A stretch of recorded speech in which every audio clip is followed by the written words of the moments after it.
I'm live. Awesome. All right. Welcome back, guys. Thank you guys so much for tuning in. This is Mary Truth Talks Live 21, and to many more to come. So, we have a lot of stories today, as always. But before I begin, follow me on Instagram and on TikTok, regardless of what's going on TikTok, Mary_Truths. And if you haven't subscribed, click that subscribe button. Help me share my content with other people. All right. So, let's begin. So we have a lot to talk about today, but let's get to the nitty-gritty. So Trump is the first convicted felon to be president. TikTok ban appeal. I heard that was a 3-hour argument. It's usually how long it is. California wildfires. We know about this because it's been going around the news for a week now. Biden bans offshore drilling. Long-term effects on the ban of offshore drilling. Federal government is killing whales. This is allegedly, but I believe they are. Greenland for sale? Maybe? We'll see. Why Trump is interested in Greenland. Mark Zuckerberg is now pro-free speech. Hamas hostage update. That was an interesting one. I just wanted to analyze a little clip of that. And Andrew Tate for British Prime Minister. We'll see. Interesting stuff. Very interesting stories. There's so many stories that we can cover, but there's not enough time. So I like to get the most trendy or most important ones, the ones that are, I think, worth talking about. And that way you guys can tell me what you guys think. So let's start with the beginning. So Trump is the first convicted felon to be president. So I talked about this with my boy Jesse, DJ Longdown, and I already told him, and I would continue to say, this was just to call him a convicted felon, But regardless, it didn't really go anywhere. It was just for show, for the media to just, rant about it. But let's look into it really quick. Let's see what this is all about. Trump is a convicted felon because of the hush money case in New York. So let's watch that video real quick. President-elect Donald Trump gets no jail time in his hush money case sentencing. While the move was expected, he's now a convicted felon 10 days before the start of his second term. Judge Juan Merchan instead sentenced Trump to an unconditional discharge Friday morning, meaning even though he won't go to jail, get probation, or face any fines, he will enter office as a convicted felon, making him the first to carry that distinction into the White House. Donald Trump appeared virtually for the sentencing after being found guilty of 34 counts of falsifying business records. They involved an alleged scheme to hide a hush money payment to porn actress Stormy Daniels in the last weeks of Trump's first campaign in 2016. The court released audio playback of the sentencing, which was not allowed to be broadcast on live media. This has been a very terrible experience. I think it's been a tremendous setback for New York and the New York court system. It's been a political witch hunt. It was done to damage my reputation so that I'd lose the election, and obviously that didn't work. Shortly after the sentencing, with Trump's gag order expired, the president-elect reiterated what he said during his court hearing, posting to Truth Social that there was never a case, calling it a hoax and an un-American witch hunt, adding that he will appeal, going on to say in part, the real jury, the American people, have spoken by re-electing me with an overwhelming mandate in one of the most consequential elections in history, end quote. The sentencing was allowed to go forward after the Supreme Court decided Thursday to reject Trump's request to drop the proceeding after the judge said last week he would go forward with the unconditional discharge ruling. For more Straight Arrow News, download the Straight Arrow News app. All right, so the sentencing was allowed to go forward, but at the end of the day, he is not going to jail. He didn't actually have to go in person. It was done through like Zoom or something. So this was just to make him look bad. And it's also a spit in the face to everybody that voted for him, because it's like, why would you continue with a sentence when it doesn't really matter anymore because we voted him? Like, we want him to be the representation of the voters globally. So why did you have to continue this sentence that's not going to go anywhere? It's not like you're going to put him behind bars. So why continue? If it's just, to me, it's just to make him, in order for the media to just call him a convicted felon because of the fact that they sentenced him, even though nothing is going to happen for sentencing him, you know? And it is just to kind of destroy his name. And at the same time, it's not even just about his name, it's about us, because it's a reflection. We voted for him. You didn't care that we voted for him. You want him to be called a convicted felon. And I don't know, it's just a disrespect to the American voter who pays for the salary of that judge. So I don't know. It's just, I respect the court system. I want to respect the system. That's why I was talking about that last time when I went live by myself, that I'm really for going back to trusting the system. And we cannot trust the system if it's going to indict and convict presidents. Like, how are we any different from any banana republic? And we're not taking our oath of office seriously, our officials seriously, if we're going to do this to them. And then at the same time, you know, the pendulum can swing the other way, and Kash Patel, once he's confirmed, because he will get confirmed, if he finds probable cause, he can go after them, you know, and it just goes back and forth. And it's like, we don't have to do this. If we were to just stick to like respecting the office, but whatever, it is what it is. I mean, at the end of the day, he's still going to be president. It's just not a good look. So you guys tell me what you think, but you know, that's what I think. So the TikTok ban appeal, it's going to be the next topic. So I listened to the whole 3-hour oral argument for the TikTok ban of the two defendants that are defending the ByteDance part of, I guess they call it parent company of TikTok. And then there's a defendant that's defending the creators, like myself, for TikTok. Because the prosecutor, the one that's representing the federal government, is saying it's because of national security interest why they believe it's justified to ban TikTok, ByteDance, the company, to have to force itself to sell TikTok to another buyer. And I believe Leroy, if you can confirm really quick, there's somebody that wants to buy TikTok, and I believe his first name is Kevin, last name is Leroy, if I'm not mistaken. He's a banker, economist guy. He's spoken about, I believe he's on the Trump team, and he wants to buy TikTok. Supposedly, they're saying that Elon Musk could buy TikTok, but I doubt that's going to happen because he already has a lot of things that he's dealing with. I don't think buying TikTok is on his priority list, but who knows? But there's already people thinking about buying TikTok.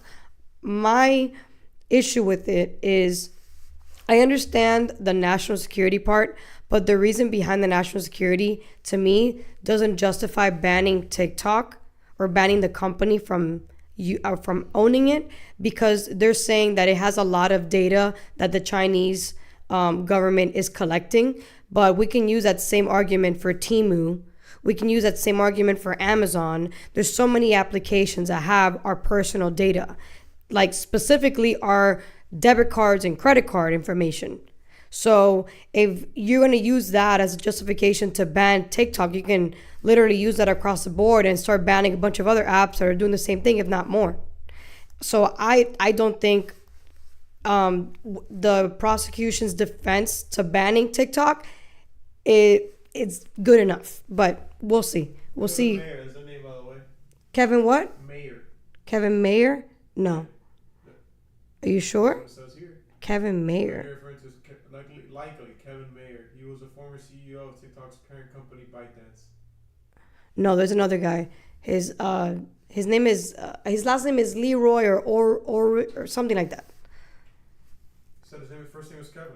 Okay, maybe his first name is not Kevin, but his last name for sure is Leroy. Put Leroy wants to buy TikTok. I don't know. See if that pops up. But I have a feeling that the last name is Leroy. For some reason, I don't remember first names. I remember last names. I don't know what's up with that. But while you're looking into that, I'm going to start reading really quick this. Okay, So this is the Supreme Court. They're not really buying it. So let me show you really quick here. I'm using this new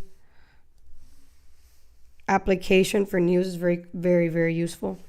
All right, so the Supreme Court justice expresses concern about secret evidence in TikTok case. So 2 Supreme Court justices expressed concern about redacted evidence the government presented in the TikTok case, which attorneys for the app were not allowed to review. Yeah, that was a little sketch. According to an attorney representing TikTok users, the evidence is classified and a lower court agreed to make its decision solely based on the public record. I'm concerned about the government's attempt to lodge secret evidence in this case without providing any mechanism for opposing counsel to review it. Justice Neil Gorsuch said, I noted that there are mechanisms to read in counsel and that other countries, including our allies, often do that. The subject was first raised when Gorsuch asked the attorney representing TikTok a question that he could not answer. Well, Your Honor, the problem there is everything that follows. What you just read is redacted, and so I don't know what it says. Noel Francisco of Jones Day, which represents TikTok, said. What happened? Kevin O'Leary. Kevin O'Leary. You see, I said Leroy, whatever. You were able to find it, you know? The guy from Shark Tank. The guy from Shark Tank. So Kevin Lee, what is it? O'Leary? No, Kevin O'Leary. Yeah. Okay, so Kevin O'Leary, the guy from Shark Tank, who's an investor, has publicly said that he might think about buying TikTok. If the Supreme Court decides that yes, the parent company has to sell it to the highest bidder, he's willing to buy it. Put that video real quick. This one right. Please? Yes. 1 sec. Okay. Supreme Court justices expressed concern about redacted evidence the government presented in the TikTok case, which attorneys for the app were not able to review. According to an attorney representing TikTok users, the evidence is classified and a lower court agreed to make its decision solely based on the public record. I'm concerned about the government's attempt to lodge secret evidence in this case without providing any mechanism for opposing counsel to review it. And I noted that there are mechanisms to read in counsel and that other countries, including our allies, often do that. The subject was first raised when Gorsuch asked the attorney representing TikTok a question that he could not answer. Well, Your Honor, the problem there is everything that follows what you just read is redacted, and so I don't know what it says. Gorsuch later said the government has made an increased number of appeals to secret evidence in recent years, and therefore it's something Congress should pay attention to. Solicitor General Elizabeth Prelogar made reference to a sealed appendix while she was making her case before the justices. She never said exactly what it contained. She gave a brief overview and urged the justices to read it. If you look at that information, it was a wealth of data about Americans that was going to have to go back to China in order for the platform to just continue its basic operations. And there was actual factual evidence to show that even during a period of time when the company was representing that it had walled off the U.S. data and it was protected, there was a well-publicized incident where ByteDance in China surveilled U.S. journalists using their location data. This is the protected U.S. data in order to try to figure out who was leaking information from the company to those journalists. General, you want us to look at that, and you get to look at it, but your friends on the other side don't get to look at it. That doesn't seem fair. That's the sealed appendix, Mr. Chief Justice, so it's their information. They can look at it. It's just under seal to protect their proprietary business information. TikTok is fighting a law passed by Congress last year that requires its parent company to sell it or be prohibited from operating in the United States. The justices cast serious doubt on TikTok's free speech arguments Friday. The case will decide the future of the app, which is used by 170 million Americans. Unless the justices strike down the law or delay its implementation, the most popular short-form video app in the country will disappear from app stores on January 19th. Yeah, it is crazy. So, yeah, I really would like for the Supreme Court to rule on the individual. It's not really about ByteDance. It's about the individual. And if you strip away the individual's right to express themselves on that platform, then you are overreaching on our First Amendment right to speak. because at the end of the day, you know, they want to use but you can just use Instagram, but it's not the same algorithm. Instagram's algorithm favors more quality versus TikTok. TikTok is more about reaches than they are about quality. It's totally different. The algorithm is a lot faster also on TikTok than it is on Instagram. So I mean, especially because Instagram for a long time has been, how do I put it, controlling its algorithm in a way where it favors some people who have more clout already than others. Versus TikTok, it doesn't matter whether you started or you've been doing it for a long time, you're going to get reaches. So I think it's selfish for the federal government to tell the creator, yeah, well, just, you know, you can get your freedom of speech rights on X or on Instagram or Facebook. You don't need TikTok. Easy for you to say. You're not the one who understands the algorithm. You're not the one using the actual tool. So you don't really know how the system works because you're not using it. But you're telling me that I can't use it. And when it comes to national security, I feel like the federal government can really overreach just by using that reason alone. I mean, look at I think the camera just moved. Yeah, what the heck? Not sure what happened there. That was weird. Yeah. I think Ashikins, my dog that loves to be here while we're streaming, he loves it. I don't know what it is. Maybe it's the energy. But what was I saying? Oh, yeah. So I think that we need to just focus on the individual, not on the parent company. It's really about the individual. Oh, national security. So during the case of Cory Booker of the United States, FDR used national security to get American citizens that were Japanese into internment camps. And that was justified under the Supreme Court because of national security. So national security is a really big umbrella term for doing a lot of overreaching things that I believe are a violation of our civil rights, the most basic ones.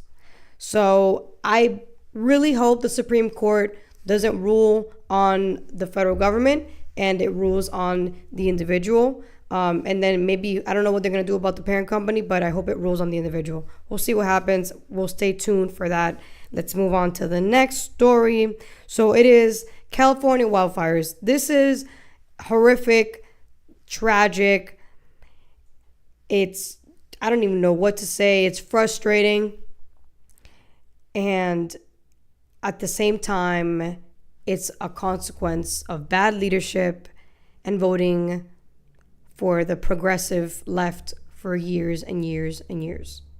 For a long time, California has gone so far left that they have lost sense of what it means to actually govern a state. They're so focused on things that don't really mean much in the grand scheme of things. And what's going on right now with the wildfires, I believe, is just a manifestation of the neglect they've had on the people of California. So let's get right to it. So let's start with, there's already 10 people that have passed, according to what they're saying. Let's take a look at that. 5 dead, thousands of homes destroyed as far as ripped through Los Angeles. Here it's saying 5 dead. I've seen other ones. They've sent a dozen. Regardless, people are it's not safe. People are dying, and we need to do something about it. Video. Good morning, I'm Craig Negrelli. It's Friday, January 10th, 2025, and these are your unbiased updates. The onslaught of fires continues in Southern California. The death toll rising, with more than 10,000 homes and businesses now gutted. This morning, the new fires that have broken out and are causing additional. Sentenced later today for his conviction in the New York hush money case. The rare sentence the judge is expected to impose, and how the U.S. Supreme Court failed to stop the proceeding at the last minute. From the Straight Arrow News Studio, bringing the stories that matter to you from across the United States and around the world, these are today's unbiased updates. At least 4 major wildfires are still raging in the Los Angeles area of California this morning. 10 people have now been confirmed dead, but fire officials say the death toll is likely to rise once it is safe for investigators to access more areas. Flames have charred 10,000 homes and buildings. Entire neighborhoods are obliterated between the Palisades and Eaton fires alone. Firefighters have been able to make some progress as the Santa Ana winds have weakened, but wind and dry conditions are expected to continue, making it difficult to battle the flames through the weekend. The biggest and most destructive fire in Pacific Palisades, California, now spans nearly 20,000 acres, which is more than 30 square miles. It is only 6% contained. Nearly 180,000 people in LA County are under evacuation orders, and another 200,000 might have to leave their homes as well. The wildfires and strong winds fueling them have also led to mass power outages. Entire stretches of Pacific Ocean beachfront property along Malibu are now charred, as well as homes and neighborhoods up and down Pacific Coast Highway. The latest fire to break out, the Kenneth Fire, sparked Thursday afternoon in the Woodland Hills area of Los Angeles near Calabasas. The fire is now spanning 1,000 acres and is 35% contained. Police have arrested one man on suspicion of arson in connection with that particular fire. And it's not just those in the fire's path in danger. Polluted air is now posing a threat even to those far away. The U.S. Supreme Court will not step in to halt President-elect Donald Trump's sentencing today for his criminal conviction in the New York hush money. Okay, cool. Thank you. All right, so go to the next one. Gavin Newsom, LA mayor, criticized over Palisade fire response, empty hydrants. So I'm just going to read this one. Multiple wildfires are continuing to burn across Southern California, forcing more than 45,000 people to evacuate their homes. The Palisades fire has resulted in at least 2 deaths and consumed over 1,000 structures. As of afternoon of Wednesday, January 8th, the fire remains at 0% containment, as firefighters struggle with limited resources, including a report of empty hydrant amid a water shortage. We'll talk about that. Local and state officials are facing mounting criticism from residents, online commentators, and political figures. Los Angeles Mayor Karen Bass is being criticized for being out of the country during this critical time. Bass was in Ghana as part of a U.S. delegation for the inauguration of Ghana's president. Despite declaring a local state of emergency in Los Angeles on Tuesday, January 7th, and assuring the public that the city was aggressively addressing the fires on X, Bass' absence has dawned criticism. Notably, Elon Musk called her utterly incompetent. Developer Rick Caruso, who owns the Palisades Village shopping center in the affected area, criticized her trip. Caruso spoke to local news to express his frustration. This is like a third world country. There is no water coming out of the fire hydrants. LA Mayor Karen Bass is on a foreign trip to Ghana. The firefighters are there, and there's nothing they can do. It should never happen. Bass is also under fire for cutting the Los Angeles Fire Department budget by $17.6 million in 2024 to 2025 fiscal year. So she cut the fire department's budget. And just, I don't think it says it here, but before they did that, the fire chief told them not to do it, and they did it anyway. So there's clearly a tension between, one department with the other. This budget reduction is raising concerns about the city's preparedness, especially with reports of water resources running dry. Firefighters have been radioing each other from active fire zones. They reported that fire hydrants were down and the water supply had dropped. The Los Angeles Times reported that the city's water and power department acknowledged the diminished flow, but couldn't specify how many hydrants were affected or explain why it was happening. However, we were to find out recently, if I'm not mistaken, if you can confirm this, water and power department, they closed the reservoirs or something along those lines. See if you can ChatGPT that, because I don't think you're going to be able to find that in Google. So, Water and Power Department of California stopped the I think it's the reservoir, or they're one of the reasons why there was no water in the fire hydrants. President-elect Donald Trump also weighed in on the water shortage during California's state of emergency, criticizing Democratic Governor Gavin Newsom. Governor Gavin Newsom, that's what he calls him, refused to sign the water restoration declaration put before him that would have allowed millions of gallons of water from excess rain, snow melt from the north to flow daily into many parts of California, including the area that are currently burning in a virtually apocalyptic way, Trump posted. Trump blamed Newsom for prioritizing the protection of endangered fish species, which are, I think they're called the skelts or smelts. Chad said that they didn't close their water and power department. But they've had a lot of droughts lately that have limited their resources in water. Okay. So they haven't. Okay. So, I mean, Chad's going by whatever the news is saying right now. So I guess it hasn't hit. But there's something going around that supposedly that department has something to do with the shortage of water. Because the fact that you have droughts is not a reason. That's not an excuse. Because it rains. It's not like you can't collect the rain. Didn't you tell me that Newsom had redirected the power? A lot of them. Yeah, there's another video that's not saved here, but you can look it up on YouTube. He stopped some power lines, or I don't know if it was a well or something for salmon. I don't know. I can't say that word right for some reason. Salmon. It was to save salmon. Incredible. Absolutely incredible. Once you find it, we can put it. Hundreds of personnel are here. We've pre-positioned 110 engines. We've got fixed wing aircraft, helicopters, dozers, water tenders, specialty personnel, putting everything we can into not only suppressing this fire, but preventing additional fires over the course of the next few days, Newsom said. Dude, they have like 5 different fires. You're doing a really bad job. Just saying.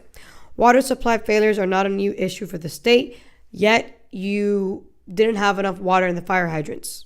Like, I don't understand. If this is not new, then why are you guys acting like this is brand new by not being prepared? Like, the fact that this is not new and you were not prepared shows how incompetent you are. So it's just terrible. The Palisades fire is burning outside of California's typical wildfire season. Exactly. It's not even the wildfire season, and it's just burning. So a lot of people are also saying that allegedly this could be also people doing this, not nature doing this. It is still at 0% containment as of this published time. The cause of the fire is still under investigation. And this happened, when was this video? This was January 8th, and we're January 12th. So still fresh. And the left is mainly covering the wildfires, funny enough. But they're only covering the wildfires, not the incompetence of the leadership, of course, because the leadership is left. So let's, did you find it? No. Okay, well, if you can't find it, it's okay. There was something he was doing with the fish, though. I had it on my history on, if you go to my history. Spent like $1 billion. Yeah, it's there. If anybody, we can find it. He did something that rerouted the water that could have gone to Los Angeles back into the ocean to save salmon. So it just tells you where their priorities are.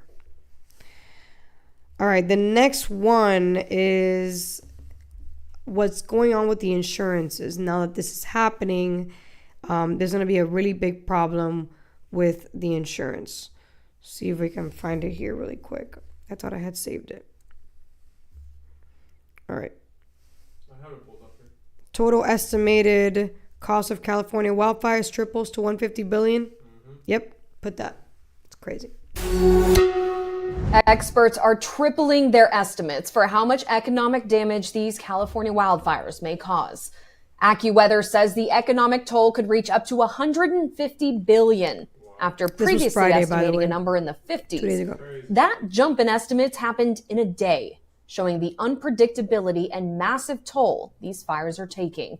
AccuWeather chief meteorologist Jonathan Porter said, to put this into perspective, the total damage and economic loss from this wildfire disaster could reach nearly 4% of the annual GDP of the state of California. As the fires spread, more than 180,000 residents have evacuated their homes. The Palisades fire is the biggest, burning through more than 30 square miles and destroying more than 5,000 buildings.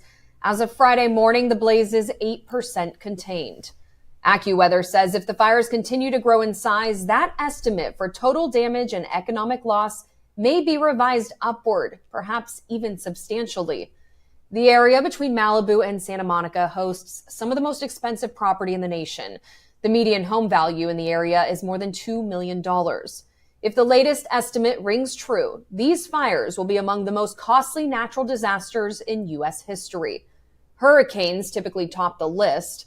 The most costly natural disaster in history is Hurricane Katrina, which decimated New Orleans in 2005 and caused $186 billion in damage when adjusted for inflation. That's followed by Hurricane Harvey, which hit Houston and southeast Texas in 2017, causing massive flooding and about $149 billion. And then there was 2022's Hurricane Ian, which caused about $113 billion in damage throughout the southeastern U.S. The total economic toll is different from the amount of insured losses. JP Morgan says insured losses from the Southern California fires could reach $20 billion.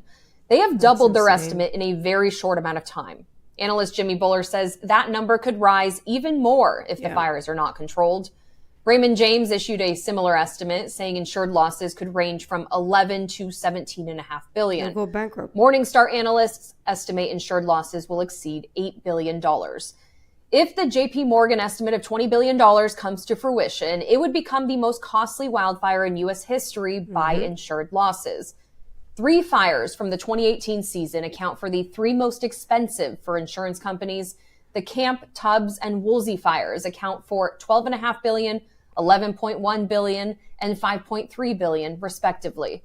A number of major players in insurance saw their stock price slide to open trading on Friday. This includes firms like Travelers, Allstate, and AIG. Insurance companies are increasingly ditching policies in areas affected by weather events. To learn more about the homeowners who lost... All right. So this is what's interesting about this, because a lot of people are saying, oh, again, we're going to talk about blaming the wealthy and the rich and the big corporations, right? The whole Luigi Mangione thing really amplified the hate people have on big business, really. And insurance companies, healthcare is big business. Big pharma is big business. And people are talking about how the wildfire is going to affect the coverages. And then before the wildfire had already happened, a lot of insurances, like Allstate, for example, had already opted out, and they stopped renewing policies for areas that were heavy on wildfires in California. So people that are on this mentality of tax the rich, the rich are bad, big business is bad, they're obviously going to say, no, the government isn't the problem. It's the insurance companies. They're evil. They're the ones that don't want to cover the expenses of these poor victims that lost and burned their homes. Really? Well, how about we look at what government policy has done to insurance companies, shall we? So there's a very good article that I was like, wow, I'm actually surprised that AP News did this. So AP News has a really good article that happened. This was December 30th, 2024. And I'm going to read it to you. This is: insurance companies that stopped providing home coverage to hundreds of thousands of Californians in recent years as wildfires became more destructive will have to again provide policies in fire-prone areas if they want to keep doing business in California under state regulation announced on Monday. So, just on that alone, because there's been way too many wildfires over the years, insurance companies are saying, I cannot continue covering you guys. There's way too much damage. And the government of California is saying, yeah, well, you're going to have to cover us regardless. And they made a law to kind of force them to cover. However, when you force a private company to do something, what they're going to do is they're going to opt out completely, and that's going to affect at the end of the day the consumer. So the federal government is trying to protect the consumer by forcing the insurance companies to cover the consumer, but the insurance company, because they're independent, they're going to be like, you don't tell me what to do. I'm an independent company. How about this? I can leave California altogether, and you just lost me as a provider. And that's pretty much what's happening. It's been happening for a long time, and now that all these fires are just going rampant, California is going to have a really rude awakening, because a lot of insurance providers are not going to insure them. They're gonna leave. So the rule will require home insurers to offer coverage in high risk areas. So they're forcing them to cover in high risk areas, something the state has never done. Insurance Commissioner Ricardo Lara, who Bill O'Reilly spoke about that in News Nation with Cuomo. I want to find that video once we're done with this video that you're gonna pop up, because that video really sums up what's going on here. So insurers will have to start increasing their coverage by 5% every 2 years until they hit the equivalent of 85% of their market share. That means if an insurer writes 20 out of every 100 state policies, they need to write 17 in high-risk areas, Lara office said. Major insurers like State Farm and Allstate have stopped writing new policies in California due to fears of massive losses from wildfires and other natural disasters. Exactly what I just said. If you're going to have an area that's at high risk all the time and they have to be paying out all the time, they're going to be like, dude, I can't continue paying you out. Like, you need to figure this out. There's a reason why there's too many wildfires. What are you doing? So they've stopped making policies. And after this, I wouldn't be surprised if they just leave California altogether and leave homeowners with no insurance. And that's really gonna suck. So let's watch this really quick. This is a congressman of California, if I'm not mistaken. I believe he's a Republican.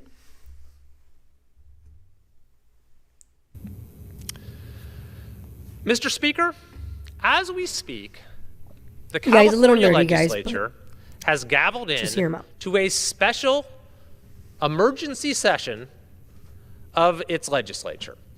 And you might say, well, of course they have. LA is burning to the ground right now. But it turns out that's not actually what this special session is about. No.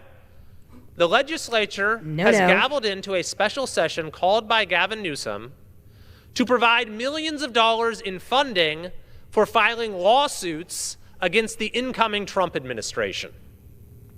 That is what their priority is at this very moment. Mr. Speaker, there could not be a starker illustration of the abject political failure that has gotten our state to this point and that has served to bring about the horrifying scenes that the whole country is seeing on their television sets right now, and that folks in Los Angeles are suffering through.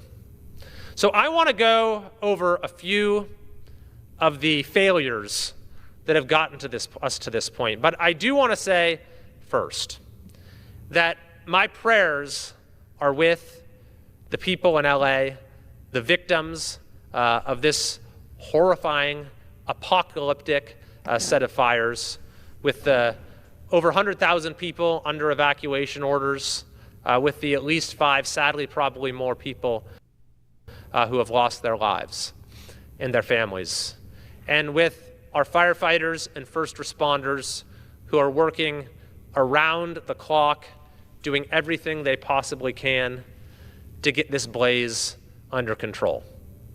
And I'm truly grateful for all of the communities in California and across the entire country who have come together to try to help the LA area in this hour of dire need. Thank you. It is appreciated beyond measure.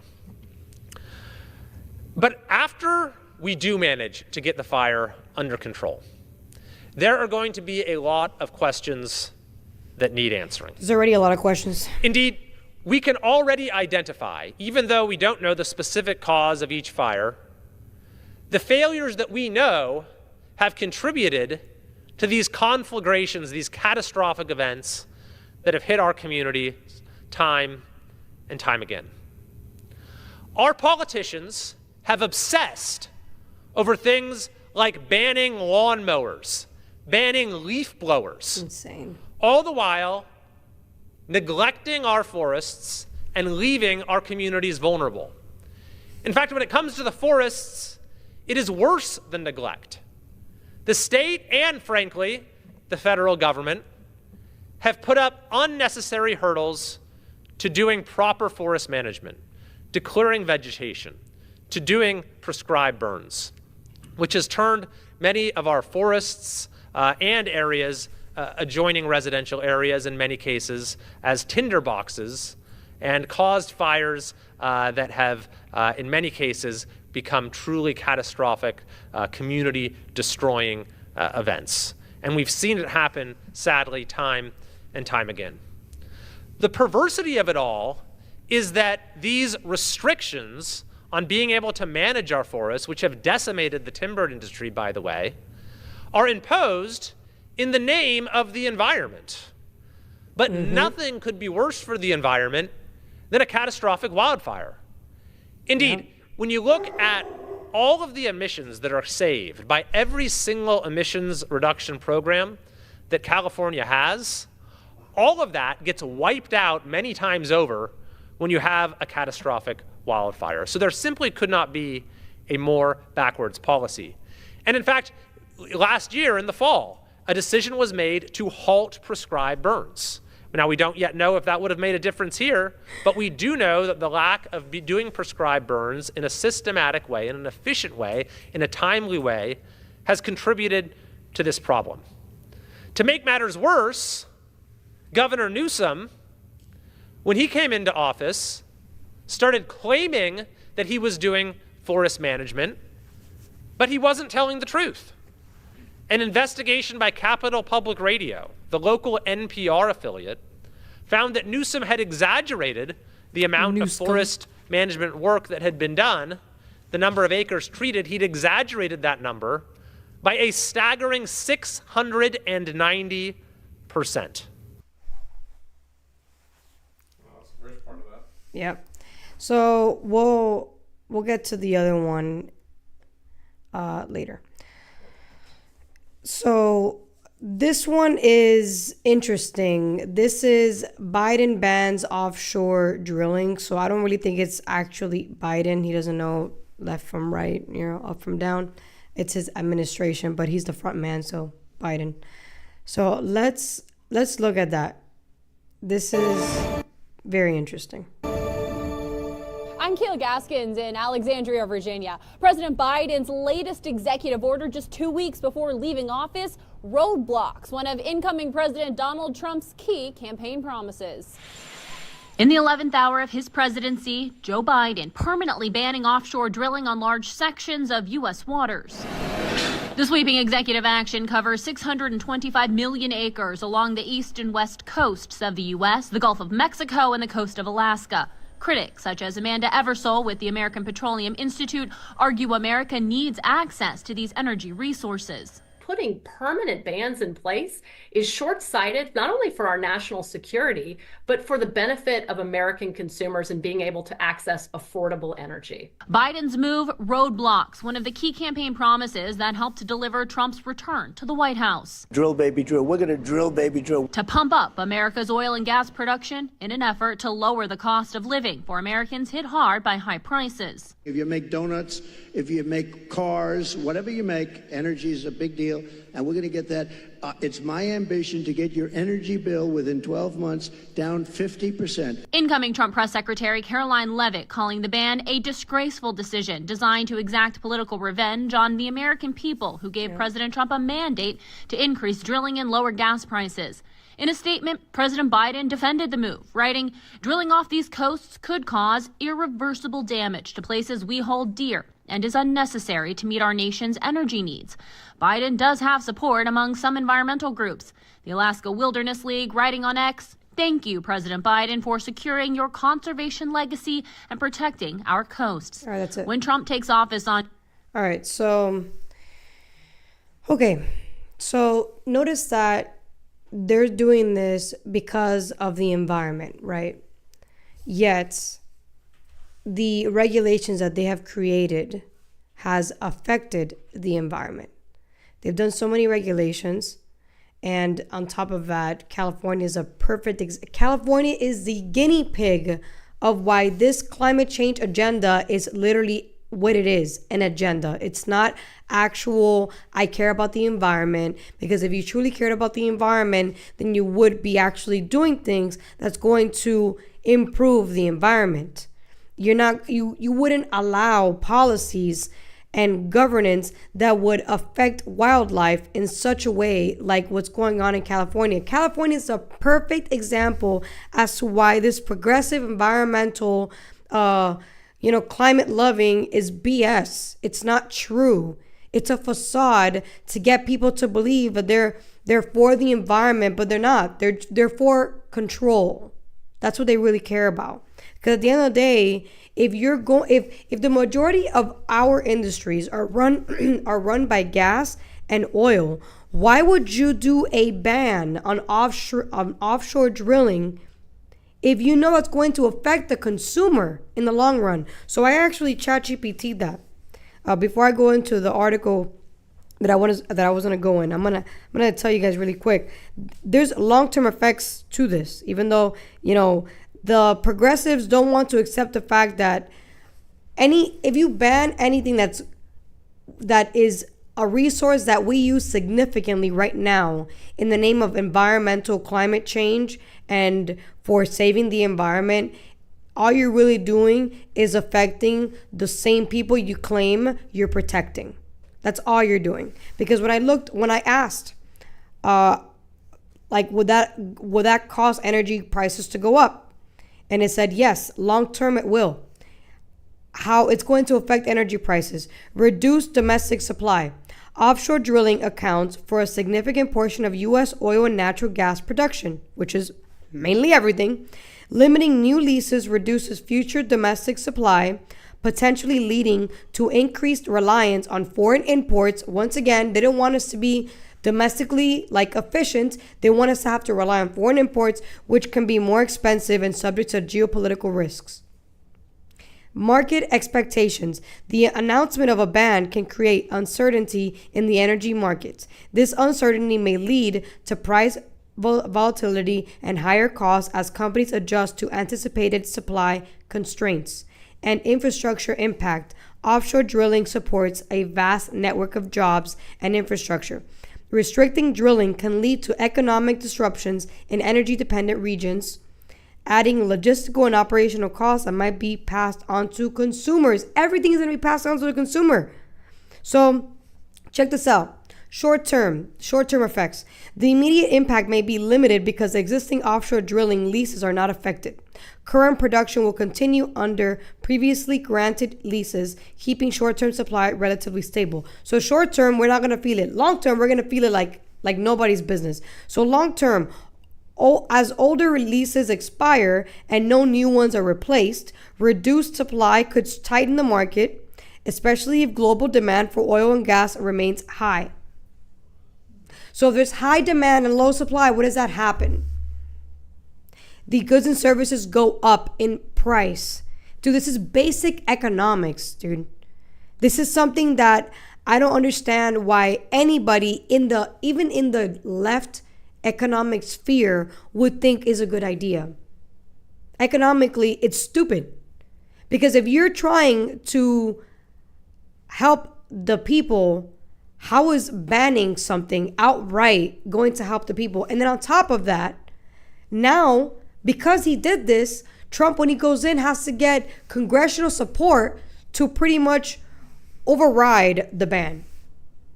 So this guy got it through, easy peasy lemon squeezy, and Trump has to jump through hurdles to undo this. The way we don't get the long-term effects of this. So let me read to you really quick the AP News. So this happened January 6th. So, Washington. President Joe Biden is moving to ban new offshore oil and gas drilling in most U.S. coastal waters, a last-minute effort to block possible action by incoming Trump administration to expand offshore drilling. Biden, whose term expires in 2 weeks, said he is using authority under the Federal Outer Continental Shelf Lands Act to protect offshore areas along the east and west coast, the eastern Gulf of Mexico, and portions of Alaska northern Bering Sea from future oil and natural gas leasing. My decisions reflect what coastal communities, businesses, and beachgoers have known for a long time. Yeah, because the majority of businesses are so going to want this, for sure. That drilling off these coasts could cause irreversible damage to places we hold dear. And because the consumer doesn't matter at all. That's not going to be I can't. It gets me upset. As the climate crisis continues to threaten communities across the country and we are transitioning to a clean energy economy, now is the time to protect these coasts for our children and grandchildren, he said. Okay. So, because they want to transition to this clean economy, this clean energy economy, they're forcing us to pay more because of the transition.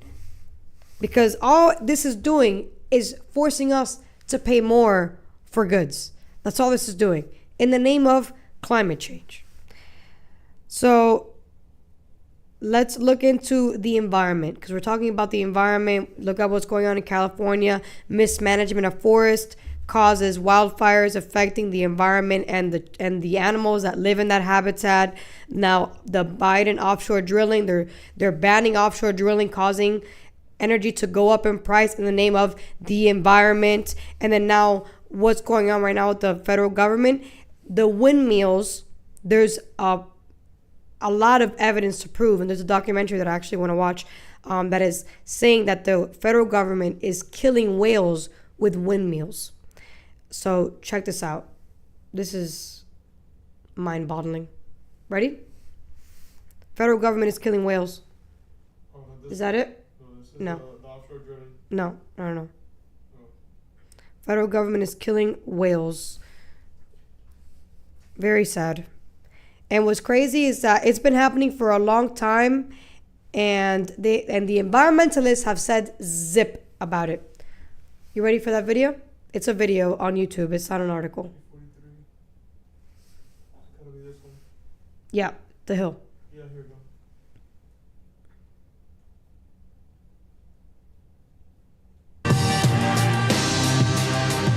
For years, the government has insisted that the increase in whale deaths off the East Coast has no relationship to the wind industry's high decibel pile driving and boat activity. But now, according to friend of the show Michael Schellenberger, a new documentary will challenge that notion. Here's a clip of Thrown to the Wind, a public production. There aren't many places where the North Atlantic right whale can go. It's destined to extinction. It sounds like they're also like pile driving. This is what the whale is experiencing. What the United States the whales are hearing because of the winds. Is thousands of wind turbines in an area that our whales, our dolphins, our marine life, where they live, where they migrate, where they breed. It's only when they started going into the wind lease areas that we believe that the whales are dying. So those red dots are whale deaths. Precisely. What a scandal.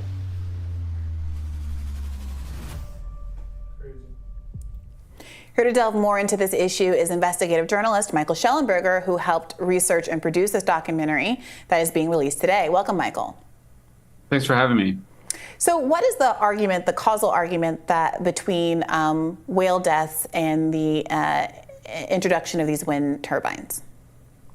Sure, there's basically two mechanisms that we think are causing the whale deaths. The first is there's boat traffic in areas where there has not historically been boat traffic.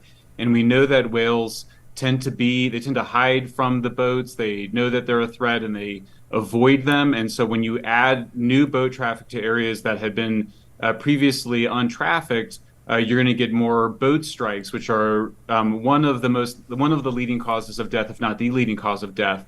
The second mechanism is that loud noise that you hear, which is sonar mapping of the ocean floor. Eventually will be pile driving to build those wind turbines. those the whales run away from those sounds. They're frightened of those sounds. We know that mothers and their calves can split apart and go into feeding less places where there's not as many fish for feeding. They can also make them tired to run away from that, and it also can push them into areas where there's a lot of boat traffic. So there's two very well-known mechanisms for how these activities would cause deaths. And the government has been saying that they've been researching this, and we have shown that they've not been researching it, or they have been researching it and discovered what we discovered, which means they've been covering it up. Either of which is a scandal, because they've been reassuring the public that they've been looking into this. We go out on the first boat trip out with an acoustic specialist, and he drops the hydrophone, which is the underwater microphone, into the water, and they discover these unbelievably loud levels, high decibel sounds for sonar tracking. So this is, I think it's a major environmental scandal. I think it's the biggest environmental scandal I've ever worked on in 30 years of environmental advocacy. We are already talking to members of Congress about hearings on this. We need subpoena powers. I believe that both NOAA and BOEM, the two main federal organizations that are responsible for protecting these amazing mammals, of which there's only 340 individuals left, that these agencies have violated their public trust. They have not done what they're supposed to be doing, and I don't trust them, and I don't think members of Congress should trust them. I think the public should not trust them. We need a proper investigation to get to the bottom of what's going on. Can you tell us more about how the wind energy industry and the oversight, the governmental institutions have responded to the claims you make in this documentary?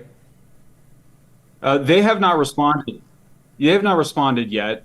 We are going to take our findings to them with members of Congress, because I absolutely do not trust these agencies. We talked to scientists in these agencies who have been raising the alarm. I should point out that last year, a senior scientist with the National Oceanic and Atmospheric Administration, which is called NOAA, sent a letter warning that there could be population-wide effects on the North Atlantic right whale, and by which he meant extinction. He was ignored and overruled by his superiors, who are jamming this project forward. Similarly, all of the major environmental groups sent a letter 2 years ago raising the exact same concerns, and they were overridden by their bosses, who are dead set on having these huge industrial wind projects off the eastern shore. So we are going to go to them with our data. We have two sets of data. It's the acoustics data, and it's also the boat data, which shows this correlation with the wind deaths. But we're going to do it with members of Congress, because these, in my view, these federal agencies are sources of disinformation. And I'm using that very strong word deliberately here. I believe that they're deliberately misleading the public about the risk to these whales. They've overridden what their own scientists have been saying. I frankly think this is a shameful experience. I'm personally, as you can tell, quite outraged by it. I think anybody that cares about these... I think we passed 343 there. We did, but I couldn't really stop. It was, yeah. There's only 300 and I think, what was it? 300 and what? 347 or something like that whales left. That's crazy. That's sad. That's very sad. It's very little. So I'm in shock. Like, I had seen like some of it, but I wanted to like get my full reaction, and it's like this emotional, how evil can you be type thing. You know what I'm saying? Like, if you really care about the environment, how could you have known about this? There's no way you didn't know about this. You knew. You don't care because you are dead set on forget about oil, forget about gas, and we're going to clean energy. Even though this clean energy could kill marine life, doesn't matter. We're all for the clean energy. And I personally think that this is just there has to be some type of like, I don't know, there has to be something behind this, because it doesn't make sense that they're using this in the name of environment, but you're actually hurting the environment by having these things up. So President-elect Donald Trump has expressed his desire to stop the construction of new wind energy projects during his upcoming term. Speaking to reporters at Mar-a-Lago this week, Trump criticized wind energy. The president-elect described the wind energy industry as reliant on government subsidies and claimed it to be the most expensive form of energy production. Great, so we should just get rid of all of them. Get rid of them all. If they're government subsidized, then why the hell do we have them? Doesn't make any sense. If we have to pay for them and they're not doing anything and all they're doing is harming whales and God knows what else marine life, then we should just turn them off and get rid of them altogether. We're going to try and have a policy where no windmills are being built. They don't work without subsidy. You don't want energy that needs subsidy. He added that windmills are littered all over the country and benefit only those profiting from the subsidies. Yep. Trump previously indicated his intention to take aim at his renewable energy sector in May. Back then, he pledged to end offshore wind production by executive order on his first day in office. However, these latest comments suggest the incoming administration may seek to halt all new wind energy developments, both onshore and offshore. According to the Department of Energy, DOE, which needs to get investigated, wind power is one of the fastest growing and most cost-effective electricity sources in the country. To date, over 153 gigawatts of wind power capacity have been installed nationwide. Over 2/3 of the total is located in the states won by Trump in the 2024 election. The conflicted claims from Trump and the DOE over the cost of wind energy reflect broader challenges in comparing the total cost of renewable energy with traditional power resources. I think if the whole point of renewable energy is to protect the environment, and now there is proof that this is not protecting the environment, whatever the DOE is saying is null and void. Because if this is actually killing whales and whatever else in the water, then it doesn't matter how cost effective it is. It's killing whales. And I would like to have kids and raise them in a world where we still have whales. You know what I'm saying? So I think that they just need to do a hardcore investigation of the Department of Energy and question them as to how they did not know that these windmills can actually affect the marine life negatively. Let's continue with the economy. So Greenland is for sale. Maybe not. We'll see. I think it is for sale. And we've been wanting it for a long time. Like Trump wanting Greenland is not news. It's not like new information. Truman wanted Greenland. He tried to buy it for $100 million. And Denmark was like, no. And before Truman, I believe it was Eisenhower who also tried. So there's presidents that have tried before Trump. But Trump is going to be probably the actual president that gets Greenland. Let's listen to this real quick. Wide-ranging press conference from Mar-a-Lago on Tuesday. President-elect Donald Trump touched on a bunch of topics, including a $20 billion foreign investment to build data centers in the United States. Also, his plans to revoke President Biden's recent ban on offshore oil and natural gas drilling, and expansion strategies for the United States. Donald Trump repeated his goals of acquiring the Panama Canal, which has been under Panama's sole control since 1999, and Greenland, a territory of Denmark. Trump's son, Donald Trump Jr., is leading an American delegation that is currently in Greenland, though the country's prime minister says Don Jr. is there as a private individual. A reporter asked the president-elect if he can assure that he would not use any military force to take control of either the Panama Canal or Greenland. Trump responded. I can't assure you, you're talking about Panama and Greenland. No, I can't assure you on either of those two. But I can say this. We need them for economic security. The Panama Canal was built for our military. I'm not going to commit to that now. It might be that you'll have to do something. In response to those remarks, the Prime Minister of Denmark called the United States its country's closest ally and did not believe the U.S. would use force to secure Greenland. while Panama's foreign they won't minister have to. repeated They're gonna buy earlier it. comments from the country's president that the sovereignty of the Panama Canal is not negotiable. Donald Trump also said he is looking to turn Canada into the 51st state, but in this case would not use military force to do so. Economic force. Because Canada and the United States, that would really be something. You get rid of that artificially drawn line, and you take a look at what that looks like, and it would also be much better for national security. Don't forget, we basically protect Canada. Outgoing Canadian Prime Minister Justin Trudeau issued his response in a resigned. post on Nobody cares X, about your saying opinion, but okay. there isn't a snowball's chance in hell that Canada would become part of the United States. And the president-elect spoke of one more geographical goal of his in the upcoming term, to rename the Gulf of Mexico the Gulf of America, saying it, quote, has a beautiful ring to it. Not long after his remarks, Republican Congresswoman Marjorie Taylor Greene of Georgia said she has directed her staff to begin drafting legislation for the name change. All right, that's it. So check this out. So the idea of Greenland is because they're predicting that because of global warming, the Greenland ice is going to melt, and that's going to be a new trade route in the Arctic. So that's why he wants to buy Greenland.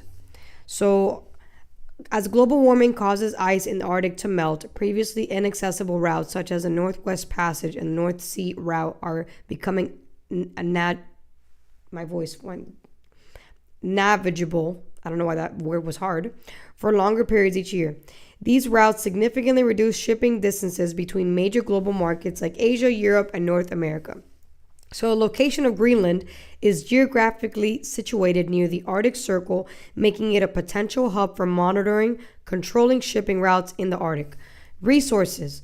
Greenland is rich in untapped natural resources, including rare earth metals, oil, and gas. As the ice melts, these resources become more accessible, increasing Greenland's economic and strategic value. So that's why, dude. Like, a lot of people are like, oh, he's becoming an imperialist again. America's becoming an imperialist. Like, well, no, it's just if we know that it's going to be a positive economic move to buy Greenland, and they want to become liberated from Denmark, why not? If we give them a deal that they like, why not? It's going to help them liberate themselves from Denmark, and it's going to help us economically. Especially because other nations like Russia and China have been investing heavily in Arctic infrastructure and seeking greater influence in the region. So if Russia and China, who are competitors, are already in that area, then why wouldn't we buy Greenland to make sure that we have control over that area as well? I don't understand why people are making such a big deal about it, especially because the first president that talked about this was Andrew Johnson. That was in 1867. The second one was Harry S. Truman, 1946, and then Dwight Eisenhower in 1950s, and then now Donald Trump. So this is not like new information. These presidents have been wanting to do this for a long time, and I believe Donald Trump is going to be the first president to do it because unlike these other guys, he has negotiating experience. He's a business guy. He knows how to talk to people. So I don't see how this is not possible. I think it's very possible, very realistic, and extremely smart. I said smart. Extremely smart economically. All right, so smart. I don't know. I don't know. I was thinking of another word, and then I said smart. So kind of like in Mean Girls, when instead of saying great, or cool, she said gruel. Same thing. All right, buddy. Nobody knows Mean Girls like I do. All right, so Mark Zuckerberg is now pro free speech. So we're not gonna watch the video because it's way too long. So he's pretty much saying that he's no longer gonna have fact checkers because fact checkers prosecute free speech. Wow, I would have never thought that.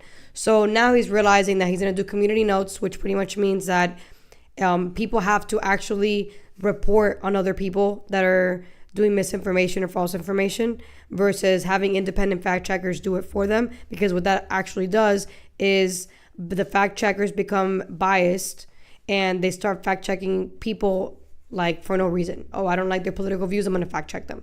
And that happened to me personally when the whole Helen hurricane happened, or Helene, and Kamala Harris said, "Oh, we're gonna be giving out $750 for everybody that was affected."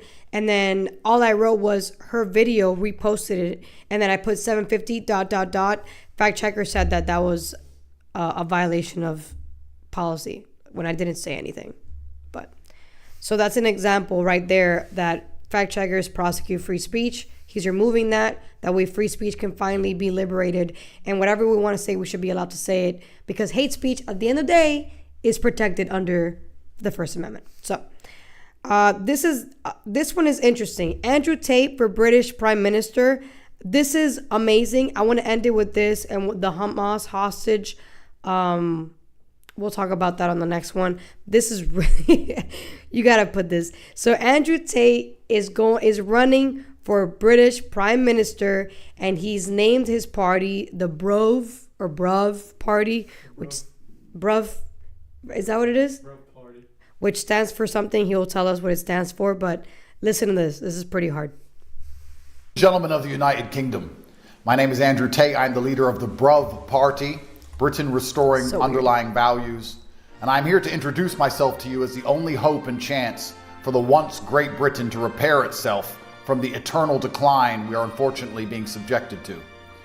I'm extremely rich and very successful, and although this has not brought me much happiness or any new friends, it has certainly increased the variety and capability of my enemies. They have locked me in Romania for over 3 years. The UK Foreign Office instructed the Romanians to do exactly this on false charges that even Romanian courts now are admitting were completely fabricated, because they fear my influence. And they fear my influence because the United Kingdom has been hijacked by Satanists who have absolutely no concern for the people they are supposed to work for. They work for big banking interests, and they ignore their constituents absolutely. There is currently nobody within the political class which will do the things which are necessary to repair our once great country. There is no reason for a city with a legacy like London to be running with blood and for drugs to constantly be found on our streets. There is no reason for a country like Great Britain, that once had the most formidable navy on the planet, to be endlessly invaded, incapable of defending its own borders. The decisions that our rulers are currently making are not accidental, and I no longer believe it is incompetence. It is simply malice. They are deliberately trying to destroy our society. They are two-tier policing on purpose. They're allowing us to be invaded on purpose. They're allowing crime to run rampant on purpose. They're allowing drugs to run rampant on purpose, because the politicians do not work for you. They work for somebody else. And those people want the UK and all of Western civilization to be destroyed. They're going to laugh at my attempt to become Prime Minister. They're going to do their very best to delegitimize me. They're going to say that I'm not serious, that I don't stand a chance of winning, exactly like they did to Donald Trump at the beginning. These people do not understand that the world is changing.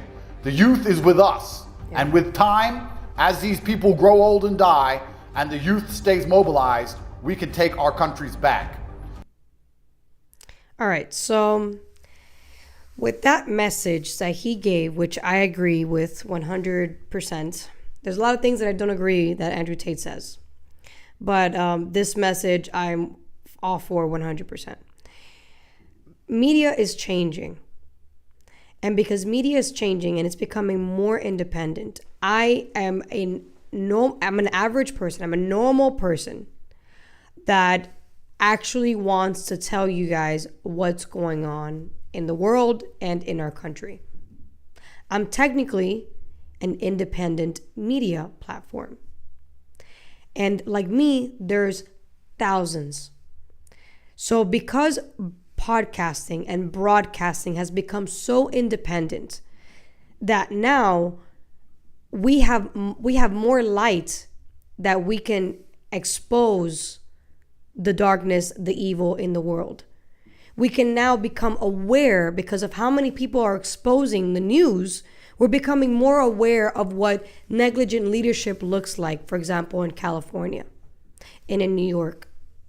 So I genuinely believe things are going to get better. Things are going to be difficult, but things will get better in the long term because things are changing. And if you're not willing to go with the times, you're going to get stomped on. And that's what's going on right now with big media. Big media is a Goliath. Independent media is the David. And Goliath thinks that they're never going to fall. But you're going to fall because you're not pivoting to the consumers. And they're choosing to watch people like me versus people like you, CNN, MSNBC, etc. This is Married Truth Talks. Thank you guys so much for tuning in. See you guys next time. Like, share, subscribe.